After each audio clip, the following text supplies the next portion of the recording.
Hello friends, तो आज मैं आपके लिए फिर से लेके आई हूँ एसएस जीडी का प्रीवियस ईयर क्वेश्चन। तो चलिए स्टार्ट करते हैं। और अगर आपको ये वीडियो अच्छा लगे तो लाइक करें और मेरे चैनल को सब्सक्राइब करें, ठीक है। चलते हैं क्वेश्चन नंबर 1 की ओर, ठीक है। अनिल 35 किलोमीटर प्रति घंटा की गति से अपने कार्यालय जाता है और 30 किलोमीटर प्रति घंटा की गति से अपने घर लौटता है। यदि वह कुल 39 घंटे लेता है तो उसके कार्यालय और घर के बीच की दूरी क्या है।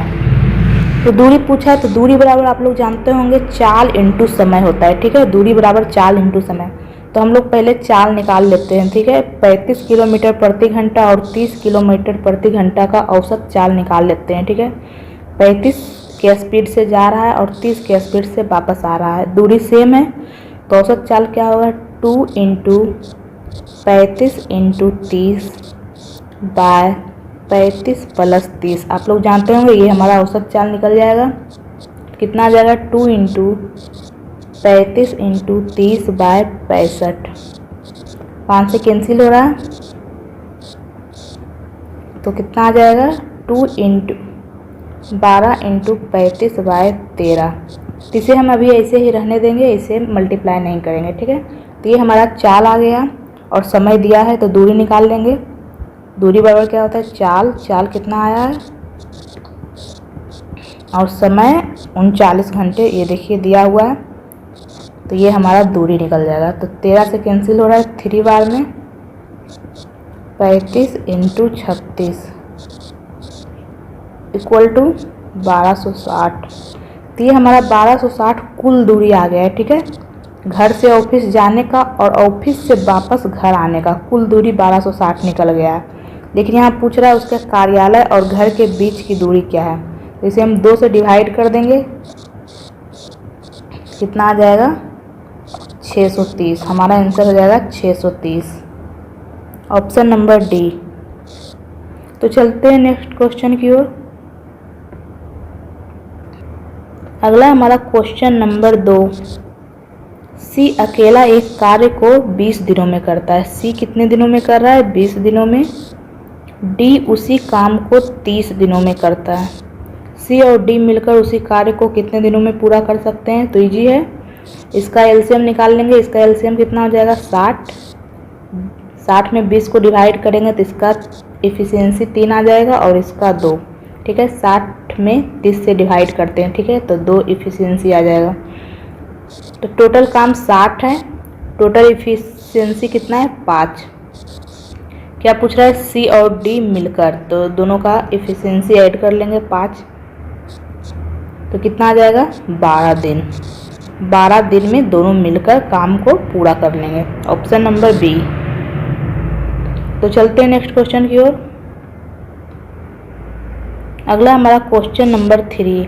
यदि कोई व्यक्ति कार को 30 मीटर प्रति सेकेंड की गति से चला रहा है तो वह व्यक्ति 1620 किलोमीटर की दूरी कितने समय में तय करेगा। ये देखिए दूरी किलोमीटर में देल है और समय भी आवर्स में देल है, तो स्पीड को भी हम किलोमीटर प्रति आवर में चेंज कर लेंगे। तो 30 मीटर प्रति सेकेंड को किलोमीटर प्रति आवर में चेंज करने के लिए 18/5 से गुना करते हैं, ठीक है। 5 छक 30, 18 छक 108। ये हमारा क्या आ गया, चाल आ गया। तो दूरी समय पूछा है तो समय बराबर क्या होता है, दूरी बाय चाल। दूरी दिया हुआ है 1620, चाल 108 से डिवाइड कर लेंगे, ठीक है। 4 से कैंसिल कर लेते हैं, 4 छक 16, 5 छक 20, ठीक है। अब ये जा रहा है 9 से, 9 तिया 27, 9 छक 36, 9 पचे 45, 3 से जा रहा है 15। तो 15 घंटे उसे समय लगेगा, ऑप्शन नंबर बी। तो चलते नेक्स्ट क्वेश्चन की ओर।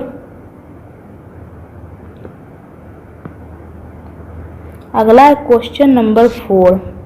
8 के पहले 4 धनात्मक गुंजों का औसत क्या होगा, ठीक है। 8 का पहला 4 धनात्मक गुणज लेना है। तो पहला 8 हो जाएगा, दूसरा 16 हो जाएगा, तीसरा 24 हो जाएगा और चौथा 32 हो जाएगा। ये 8 का पहला 4 गुणज हो गया। इसका औसत पूछ रहा है तो सबको ऐड कर देंगे और किससे डिवाइड करेंगे, 4 से। 4 संख्या है तो 4 से डिवाइड कर देंगे, औसत निकल जाएगा। तो इसे ऐड करेंगे तो ऐड करने पे कितना आएगा, 80। 80/4 यानी कि 20, इसका औसत 20 आ जाएगा। ठीक है, तो चलते हैं नेक्स्ट क्वेश्चन की ओर। अगला है हमारा क्वेश्चन नंबर 5। विवेक, देव और ललित अकेले एक कार्य को 10 दिन, 15 दिन और 20 दिनों में पूरा कर सकते हैं। ठीक है, विवेक 10 दिन में कर रहा है, देव 15 दिन में और ललित 20 दिनों में। इसका एलसीएम ले लेंगे, 60 आ जाएगा। इसका एफिशिएंसी 6, 4 और 3। ठीक है, 60 में 10 को डिवाइड करते हैं, फिर 60 को 15 से, फिर 60 को 20 से डिवाइड करते हैं, तो एफिशिएंसी निकल गया। क्या पूछा है, विवेक और देव मिलकर उसी कार्य का आधा भाग, ठीक है, आधा भाग कितने दिनों में पूरा करेंगे। तो टोटल 60 काम है, तो 60 का आधा भाग कितना हो जाएगा, 30। 30 काम को कौन पूरा करेगा, विवेक और देव मिलकर। तो विवेक 6 है और देव 4 है, यानी 10। तो 10 से डिवाइड कर देंगे तो 3 दिनों में पूरा करेंगे। हमारा ऑप्शन नंबर सी हो जाएगा, 3 दिन। ठीक है, तो चलते हैं नेक्स्ट क्वेश्चन की ओर। अगला है हमारा क्वेश्चन नंबर 6। एक आयताकार बगीचे की लंबाई और चौड़ाई 12 सेंटीमीटर और 9 सेंटीमीटर है। आयताकार बगीचे का क्षेत्रफल क्या होगा। तो क्षेत्रफल तो आप लोग जानते ही होंगे, लंबाई इंटू चौड़ाई। तो 12 इंटू 9 कर देंगे, 12 इंटू 9 कितना हो जाएगा, 108। तो हमारा आंसर 108 हो जाएगा। तो चलते हैं नेक्स्ट क्वेश्चन की ओर। अगला हमारा क्वेश्चन नंबर 7। एक विद्यालय के 50 शिक्षकों की औसत आयु 66 वर्ष है। ठीक है, तो टोटल कितना हो जाएगा, 50 शिक्षक का औसत आयु 66 वर्ष है। तो टोटल आयु कितना हो जाएगा, मल्टीप्लाई कर देंगे 3300। और दूसरे विद्यालय के 60 शिक्षक की औसत आयु 55 है। कोई दूसरा विद्यालय है, उसमें 60 टीचर है और उसका औसत आयु 55 है। तो इसे भी मल्टीप्लाई कर देंगे, तो इसे भी मल्टीप्लाई करने पे 3300 आ रहा है। ठीक है, तो पूछा क्या है, दोनों विद्यालयों के शिक्षकों की मिलाकर औसत आयु कितनी होगी। दोनों विद्यालय के शिक्षक को मिलाकर औसत आयु कितनी होगी। ठीक है, तो ये दोनों को ऐड कर देंगे, टोटल आयु को 6600 आ जाएगा। टोटल शिक्षक से डिवाइड कर देंगे तो औसत आयु निकल जाएगा। तो टोटल शिक्षक कितना है, 60 और 50 110, कैंसिल कर देंगे 60 ईयर आ जाएगा औसत आयु। ठीक है, तो ऑप्शन नंबर ए हमारा आंसर हो जाएगा। तो चलते हैं नेक्स्ट क्वेश्चन की ओर। अगला हमारा क्वेश्चन नंबर 8। एक वस्तु को 20% की छूट देकर 5360 में बेचा जाता है, तो वस्तु का अंकित मूल्य क्या है। तो माना कि वस्तु का MRP 100 है, 20% छूट देंगे तो कितना में बेचेंगे, 80 में बेचेंगे। ठीक है, तो क्या बोल रहा है, 5360 में बेचा जा रहा है और यहाँ कितना में बेचा जा रहा है, 80 में बेचा जा रहा है। ठीक है, तो 80 की वैल्यू 5360 है, तो 100 की वैल्यू निकालना है, MRP निकालना है। ठीक है, तो कैंसिल कर देंगे, 8 छक 48, 8 सत्ती 56, यानी 6700 हमारा आंसर आ जाएगा। ठीक है, MRP कितना आ जाएगा, 6700। तो चलते नेक्स्ट क्वेश्चन की ओर। अगला हमारा क्वेश्चन नंबर 9। ठीक है, एक शंकु की ऊंचाई 24 सेंटीमीटर और आधार की त्रिज्या 10 सेंटीमीटर है। ठीक है, ये हमारा शंकु है, इसकी त्रिज्या कितना दिया हुआ है, 10, और ऊंचाई कितना दिया हुआ है, 24। यदि इसे पेंट करने की दर 28 रुपया प्रति सेंटीमीटर स्क्वायर है, तो शंकु को बाहर से रंगने में कुल लागत क्या होगा। शंकु को बाहर से रंगना है, तो शंकु को बाहर से रंगना है यानी कि इसका वक्र पृष्ठीय क्षेत्रफल निकालना है। तो शंकु का वक्र पृष्ठीय क्षेत्रफल क्या होता है, पाई RL। ठीक है, तो पाई मालूम है हम लोग को 22/7, आर मालूम है हम लोग को 10, यल निकालना पड़ेगा। ठीक है, यल हम लोग को मालूम नहीं है। तो ये देखिए यहाँ पे 90 डिग्री का कोण बनता है और ये समकोण त्रिभुज है, तो ये हमको ये यल है, तो ये हमें निकालना है। तो आप लोग, अगर आप लोगों को ट्रिपलेट याद है तो ये आसानी से निकल जाएगा। क्या है ट्रिपलेट? 5, 12, 13। तो ये देखिए 5 का दुगना कर दिया है 10, 12 का दुगना कर दिया है 24, तो यहाँ भी 13 का दुगना कर देंगे 26। तो ये हमारा यल 26 हो गया। या फिर आप निकाल सकते हैं 10 का स्क्वायर प्लस 24 का स्क्वायर करके निकाल सकते हैं। ठीक है, यल। ठीक है, तो यल स्क्वायर बराबर आप लोग निकाल सकते हैं। पहले 24 का स्क्वायर, फिर ऐड करिएगा 10 का स्क्वायर, तो यल आपका निकल जाएगा। अगर आपको ट्रिपलेट याद है तो बहुत ही आसानी से निकल जाएगा, आपको ये कैलकुलेशन करने की ज़रूरत नहीं पड़ेगी। तो ये देखिए हमारा आ गया पाई आर यल। ठीक है, तो ये हमारा वक्र पृष्ठीय क्षेत्रफल आ गया। क्या बोल रहा है? इसे पेंट करने की कुल दर क्या है? 28 रुपया। तो इसे हम 28 से मल्टीप्लाई कर देंगे। ठीक है, तो इसे सॉल्व कर लेंगे, हमारा आंसर आ जाएगा।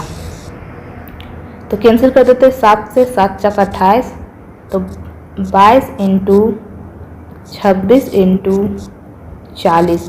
तो इसे कैलकुलेशन करेंगे तो हमारा आंसर आ जाएगा। ठीक है, तो इसे मल्टीप्लाई करेंगे तो कितना आ जाएगा? 22, 88, 0। हमारा आंसर हो जाएगा ऑप्शन नंबर डी। ठीक है, ये देखिए यहाँ पे 11 आ रहा है, तो आप लोग 11 का मल्टीपल भी चेक कर सकते हैं। ठीक है, तो मल्टीपल से भी आप लोग आंसर दे सकते हैं। यहाँ पे 13 आ रहा है तो 13 का मल्टीपल भी चेक कर सकते हैं।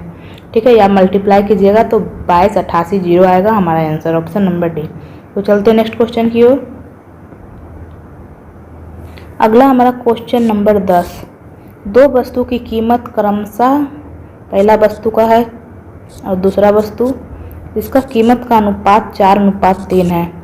पहली वस्तु की कीमत में 50% की वृद्धि की जाती है, तो 4 का 50% कितना हो जाएगा? 2, तो 2 की वृद्धि होगा यानी 6 हो जाएगा।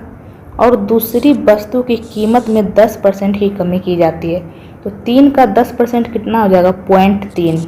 3 का 10% 0.3 आएगा, तो 0.3 का कमी करेंगे तो कितना आ जाएगा? 2.7। 3 में 0.3 घटा देंगे तो 2.7 आ जाएगा। ठीक है, आगे क्या बोला है? यदि दूसरी वस्तु का नया मूल्य 54 रुपया है, 54 रुपया, यहाँ पे दूसरी वस्तु का नया मूल्य कितना आया है? 2.7। तो 2.7 की वैल्यू 54 है। तो पूछा क्या है? पहली वस्तु का वास्तविक मूल्य, पहली वस्तु का वास्तविक मूल्य क्या है? 4 है। ये तो चेंज करके आया है, लेकिन जो वास्तविक मूल्य है वो 4 है, तो 4 से मल्टीप्लाई कर देंगे। ठीक है, पॉइंट हटाएंगे 0 आ जाएगा, 27 से कैंसिल करेंगे 20 बार में, तो 80 रुपया हमारा आंसर आ जाएगा। ठीक है, तो 80 रुपया ऑप्शन नंबर बी। तो चलते नेक्स्ट क्वेश्चन की ओर। अगला हमारा क्वेश्चन नंबर 11। एक पुस्तक का विक्रय मूल्य और लागत मूल्य 3:4 के अनुपात में। ठीक है, सीपी कितना है? सीपी है 4 और एसपी कितना है? 3। ठीक है, विक्रय मूल्य और लागत मूल्य का 3:4 है। ठीक है, यहाँ पे मैंने पहले सीपी लिख दिया है, बाद में एसपी लिखा है, इसलिए 4:3 है। ठीक है, तो लाभ या हानि प्रतिशत ज्ञात कीजिए। तो ये देखिए हानि हो रहा है, कितने का हानि हो रहा है? 1 का। किस पे हानि होता है? हमेशा सीपी पे। सीपी को नीचे लिखा जाता है इंटू 100, तो 25% का हानि हो रहा है, यानी ऑप्शन नंबर ए। चलते नेक्स्ट क्वेश्चन की ओर। अगला है क्वेश्चन नंबर 12। 3200 रुपये की राशि पर 2 वर्षों के लिए 20% वार्षिक की दर से चक्रवृद्धि ब्याज और साधारण ब्याज के बीच कितना अंतर होगा? तो जब भी 2 वर्ष का चक्रवृद्धि ब्याज और साधारण ब्याज के बीच अंतर पूछे तो इसका फॉर्मूला होता है, क्या होता है? अंतर, यानी कि डिफरेंस 2 वर्ष का है ये। ठीक है, ये फॉर्मूला कितने वर्ष का है? 2 ईयर्स का। डिफरेंस बराबर क्या होता है? PR² बटा 100 इंटू 100। ये 2 वर्ष का डिफरेंस का फार्मूला है। ठीक है, तो P कितना है? 3200, R कितना है? 20 इंटू 20, 100 100 इंटू 100, 4 जीरो कैंसिल हो जाएगा, तो 32 दूनी 64 और 64 दूनी 128 हमारा आंसर आ जाएगा। ठीक है, डिफरेंस कितना हो जाएगा 128। ऑप्शन नंबर ए 128 डिफरेंस हो जाएगा। या फिर आप लोग ऐसे कर सकते हैं 20% का 2 वर्ष के लिए साधारण ब्याज कितना हो जाएगा 40% हो जाएगा। ठीक है, साधारण ब्याज कितना हो जाएगा 40% और चक्रवृद्धि ब्याज कितना हो जाएगा 2 वर्ष का, तो जानते हैं आप लोग 20 प्लस 20 प्लस 20 इंटू 20 बाय 100 यानी कि 44%। तो दोनों के बीच में डिफरेंस पूछा है तो 4% का डिफरेंस है, तो 4% निकाल देंगे, 3200 का 4%। ठीक है, 3200 का 4% निकाल देंगे, 4 दूनी 8 4 तिया 12, 128 हमारा आंसर ऐसे भी आ रहा है। ठीक है, तो या तो आप ऐसे कर लीजिए, ये फार्मूला याद रखिए, या फिर आप ऐसे भी कर सकते हैं। तो चलते नेक्स्ट क्वेश्चन की ओर। अगला हमारा क्वेश्चन नंबर 13, ये देखिए दे दिया है और इसका उच्चतम सामान्य गुणनखंड क्या होगा पूछा है, यानी कि एचसीएफ पूछा है। तो देखेंगे एचसीएफ क्या होता है, जो दोनों में कॉमन हो। तो देखेंगे दोनों में कॉमन क्या है। ये देखिए यहाँ 3 के पावर 2 है और यहाँ 3 के पावर 1 है, यानी कि 3 के पावर 1 दोनों में है। ठीक है, इसमें भी 3 के पावर 1 है और इसमें भी 3 के पावर 1 है। ठीक है, अगला है 5 के पावर 2 और यहाँ पे है 5 के पावर 5, यानी दोनों में कॉमन क्या है 5 के पावर 2। इसमें भी 5 के पावर 2 है और इसमें भी 5 के पावर 2 छुपा हुआ है, 5 के पावर 2। ठीक है, 5 के पावर 5 है, इसका मतलब इसमें 5 के पावर 2 तो है ही। यहाँ पे क्या है 7 के पावर 3, लेकिन यहाँ किसी में 7 के पावर 3 नहीं है। तो दोनों में कॉमन क्या है ये, यानी कि ऑप्शन नंबर ए। तो चलते नेक्स्ट क्वेश्चन की ओर।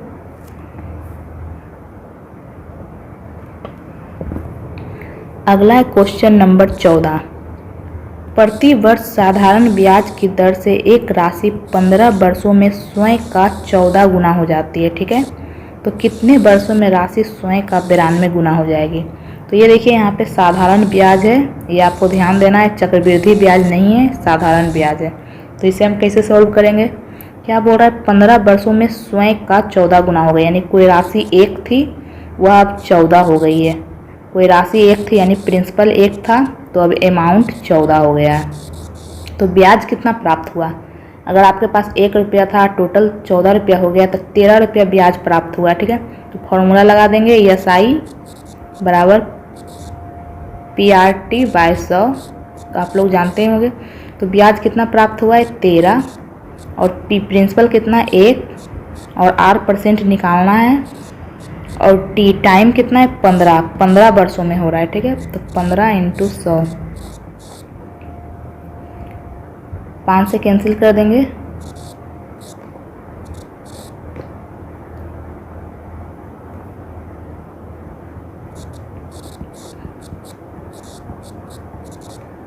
तो R बराबर कितना हो जाएगा 260 बाय 3। ठीक है, तो ये हमारा R निकल गया है। तो क्या पूछा है कितने वर्षों में राशि स्वयं का 92 गुना हो जाएगी। ठीक है, कितने वर्षों में राशि स्वयं का 92 गुना हो जाएगी, यानी प्रिंसिपल 1 है तो अमाउंट 92 हो जाएगा, 92 गुना ये हो गया। तो यहाँ पे ब्याज कितना प्राप्त हो रहा है 91 रुपया ब्याज प्राप्त हो रहा है, प्रिंसिपल 1 है और R निकाले हैं 260 बाय 3 और टाइम तो पूछ ही रहा है, नीचे में मल्टीप्लाई 100 करेंगे तो यहाँ से हमारा टाइम निकल जाएगा। ठीक है, तो कैंसिल कर देते हैं,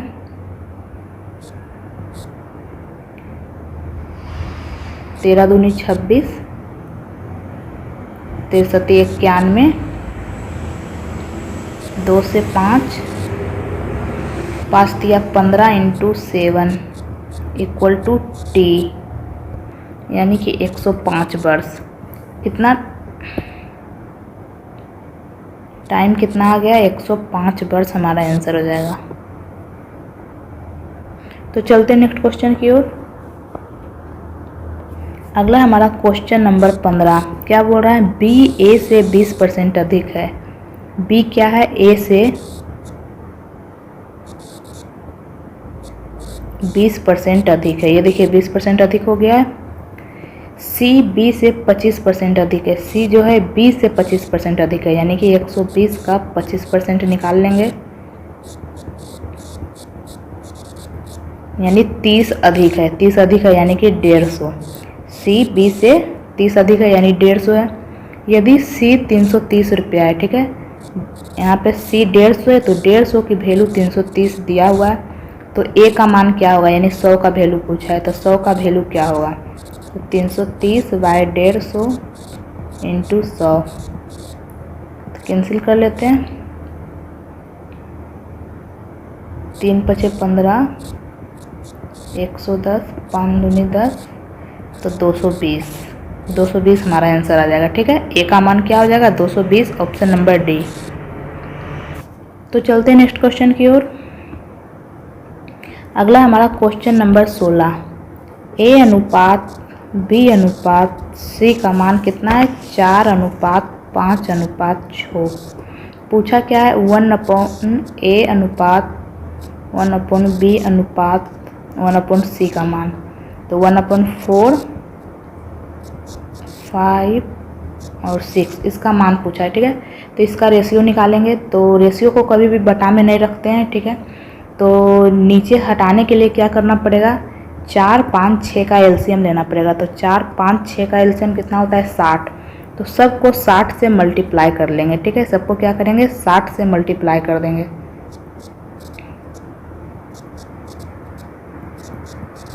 तो ये देखिए कैंसिल हो जाएगा, कितना बार में कैंसिल होगा 15, ये कितना बार में कैंसिल होगा 12 बार में, और ये 10 बार में, तो हमारा आंसर आ जाएगा 15, 12, 10, तो ऑप्शन नंबर सी। तो चलते नेक्स्ट क्वेश्चन की ओर।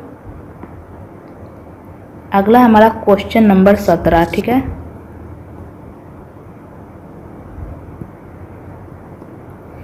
एक आयताकार मेज का परिमाप 48 सेंटीमीटर है, तो आयत का परिमाप क्या होता है 2 × l+b, कितना दिया हुआ है 48, तो l+b कितना हो जाएगा 24। यदि आयताकार मेज का क्षेत्रफल 128 है, यानी कि LB, क्षेत्रफल क्या होता है लंबाई इंटू चौड़ाई, कितना दिया हुआ है 128, तो मेज की लंबाई क्या होगी, मेज की लंबाई पूछा है, तो आपको सोचना पड़ेगा, तो जल्दी हो जाएगा कि कौन सा लंबाई और चौड़ाई ऐसा क्या रखे कि 24 आ जाए और गुना करने पे 128 आ जाए। तो 128 देख के क्या मन में आता है 16 × 8, 16 × 28 से 128 होता है। ठीक है, तो चेक कर लेते हैं क्या 16 और 8 ऐड करने पे 24 आता है, तो जी हाँ 16 और 8 को ऐड करने पे 24 आ रहा है, इसका मतलब हमारा लंबाई 16 हो जाएगा और चौड़ाई 8 हो जाएगा। ठीक है, तो हमारा 16 आंसर हो जाएगा, ऑप्शन नंबर सी। लंबाई पूछा है तो लंबाई बड़ा वाला होता है 16 हो जाएगा। तो चलते नेक्स्ट क्वेश्चन की ओर।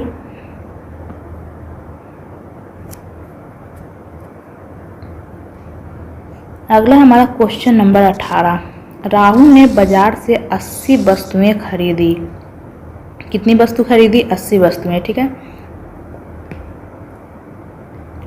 कुल वस्तुओं में से 25% वस्तुएं खराब थी और शेष वस्तुएं 50% लाभ पर बेची गई, तो कुल लाभ परसेंट ज्ञात कीजिए।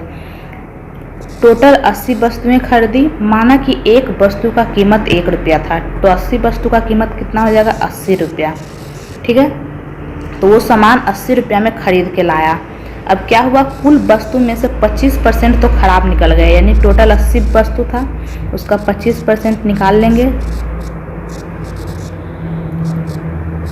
यानी कि 20 वस्तु तो खराब निकल गया। ठीक है, 20 वस्तु खराब निकल गया, यानी हमारे पास कितनी वस्तु बची है 60 वस्तु बची है। आगे क्या बोला है, शेष वस्तुएं 50% लाभ पे बेची गई है, यानी वस्तु खरीदा कितना रुपया में 1 रुपया में, 50% लाभ पर बेचेंगे यानी 1.5 रुपया में बेचेंगे। ठीक है, तो 60 को 1.5 से गुना कर देंगे, क्योंकि 60 वस्तुएं ही बची हुई है उसके पास, क्योंकि 20 खराब हो गया है, तो 60 को 1.5 से गुना करेंगे, क्योंकि 50% लाभ पे बोल रहा है, तो 60 को 1.5 से गुना करेंगे तो 90 रुपया आएगा उसके पास। उसे लगा था कितना 80 रुपया और आ कितना है 90 रुपया, यानी कि 10 रुपया का लाभ हो रहा है। लाभ हमेशा सीपी पे करते हैं, तो सीपी कितना है 80 इंटू में 100, यानी कि 12.5%। हमारा ऑप्शन नंबर बी आंसर हो जाएगा। चलते नेक्स्ट क्वेश्चन की ओर। अगला हमारा क्वेश्चन नंबर 19, यदि ए अनुपात बी 4:5 है तो ए बाय बी अनुपात बी बाय ए क्या होगा, यानी 4/5 अनुपात 5/4। तो ये देखिए बटा में है तो अनुपात को हम लोग बटा में नहीं रखते, यहाँ से 5 और 4 को हटाएंगे तो क्या करेंगे 5 और 4 का एलसीएम ले लेंगे। तो 5 और 4 का एलसीएम क्या होता है 20, तो इसे 20 से मल्टीप्लाई कर देंगे, ठीक है, ताकि नीचे से 5 और 4 हट जाए। तो ये देखिए कैंसिल हो गया, 16 आ गया, ये भी कैंसिल हो गया, 25 आ गया। तो हमारा आंसर हो जाएगा 16:25। तो चलते नेक्स्ट क्वेश्चन की ओर। अगला हमारा क्वेश्चन नंबर 20। ओके, तो चलिए सिंप्लीफिकेशन है तो इसे सॉल्व कर लेते हैं। 6 से 30 एक 31, 31/5 इंटू 5/6। पहले ब्रैकेट सॉल्व करेंगे, ठीक है, पहले ब्रैकेट सॉल्व करते हैं। 2/5 माइनस 16/62 प्लस 11/62, तो कितना हो जाएगा 16 में से 11 गया 5/62 आ जाएगा। डायरेक्ट आप लोग निकाल सकते हैं, सॉल्व भी करिएगा तो 5/62 आएगा, ठीक है।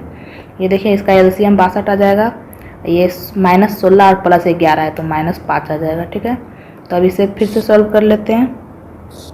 तो इसे 62 इंटू 5 डिवाइड करेंगे तो 62 दूनी 124 माइनस 25 यानी 31/5 इंटू 5/6 घटाएंगे तो कितना आ जाएगा 99 इंटू 62/5। इसे ऐसे ही रहने देते हैं ताकि बाद में कैंसिल हो जाए। तो अब पहले क्या करेंगे ऑफ का काम करेंगे, ठीक है।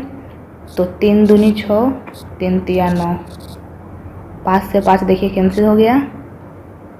तो बचा क्या 31/5 इंटू यहाँ क्या बचा है 33 बाय यहाँ 2 इंटू 62 बचा है, ठीक है।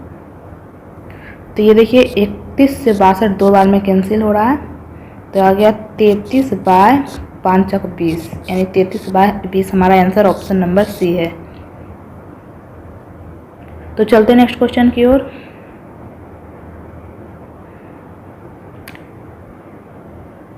तो ये हमारा अगला क्वेश्चन है क्वेश्चन नंबर 21। 4 प्लस 200 में 50 को डिवाइड करेंगे तो कितना आ जाएगा 4 प्लस 3/2। पहले ब्रैकेट सॉल्व करेंगे हम लोग फिर ऑफ को सॉल्व करते हैं, ठीक है। यहाँ पे लेकिन मैंने डायरेक्ट 4 लिख दिया, इसे बाद में भी आप लोग सॉल्व कर सकते हैं, लेकिन ये इससे अलग है, यहाँ बीच में प्लस इसलिए मैंने पहले ही सॉल्व कर दिया है, ठीक है। 1/5 में 1/4 घटाएंगे, एलसीएम कितना आ जाएगा 20, 4 माइनस 5, 4 प्लस 4 कितना हो जाएगा 8 प्लस 3/2 ऑफ -1/20। पहले हम लोग ऑफ को सॉल्व करेंगे तो 8 प्लस मल्टीप्लाई है तो -3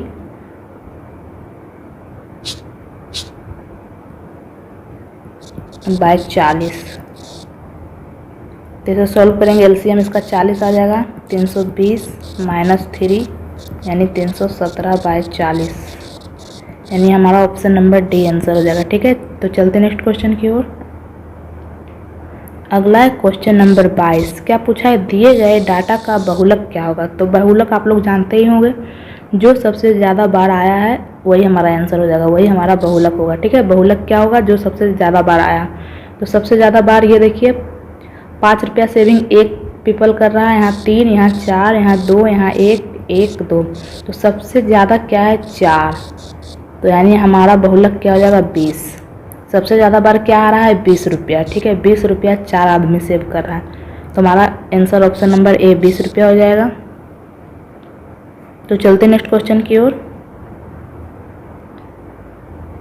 अगला हमारा क्वेश्चन नंबर 23। M5 में इन बल्लेबाजों द्वारा बनाए गए प्रति बल्लेबाज औसत रन क्या होगा। तो M5 में जो बनाया गया रन है प्रति बल्लेबाज B1 B2 B3 B4 उसका औसत पूछा है। ठीक है, तो कर देते हैं 20 प्लस 52 प्लस 27 प्लस 42, 4 से डिवाइड कर देंगे क्योंकि 4 है, 1 1 2 3 4। ठीक है, तो 4 से डिवाइड कर देंगे। ऐड करने पे कितना आएगा 141/4। तो इसे डिवाइड कर लेते हैं, 4 तिया 12 5 चक 20 यानी 35.25 आ जाएगा हमारा आंसर, यानी कि ऑप्शन नंबर सी 35.25। तो चलते हैं नेक्स्ट क्वेश्चन की ओर। अगला हमारा क्वेश्चन नंबर 24 क्या पूछा है, बल्लेबाज B3 द्वारा बनाए गए रनों की प्रति मैच औसत संख्या क्या है। ठीक है, B3 द्वारा बनाया गया प्रत्येक मैच का औसत पूछा है। ठीक है, तो हम लोग कर लेंगे 23 plus 36 plus 45 plus 19 plus 27, divide कर देंगे किससे 1 2 3 4 5 है तो 5 से डिवाइड कर देंगे। तो इसे ऐड करने पे कितना आ रहा है 150। ठीक है, 150/5 यानी 30। तो इसका औसत कितना हो जाएगा 30, ऑप्शन नंबर डी। तो चलते हैं नेक्स्ट क्वेश्चन की ओर। अगला है, इन 5 मैचों में B1 और B4 द्वारा बनाए गए रनों की कुल संख्या में कितना अंतर है। यानी B1 द्वारा जो बनाया गया रन है और B4 द्वारा जो बनाया गया कुल रन है,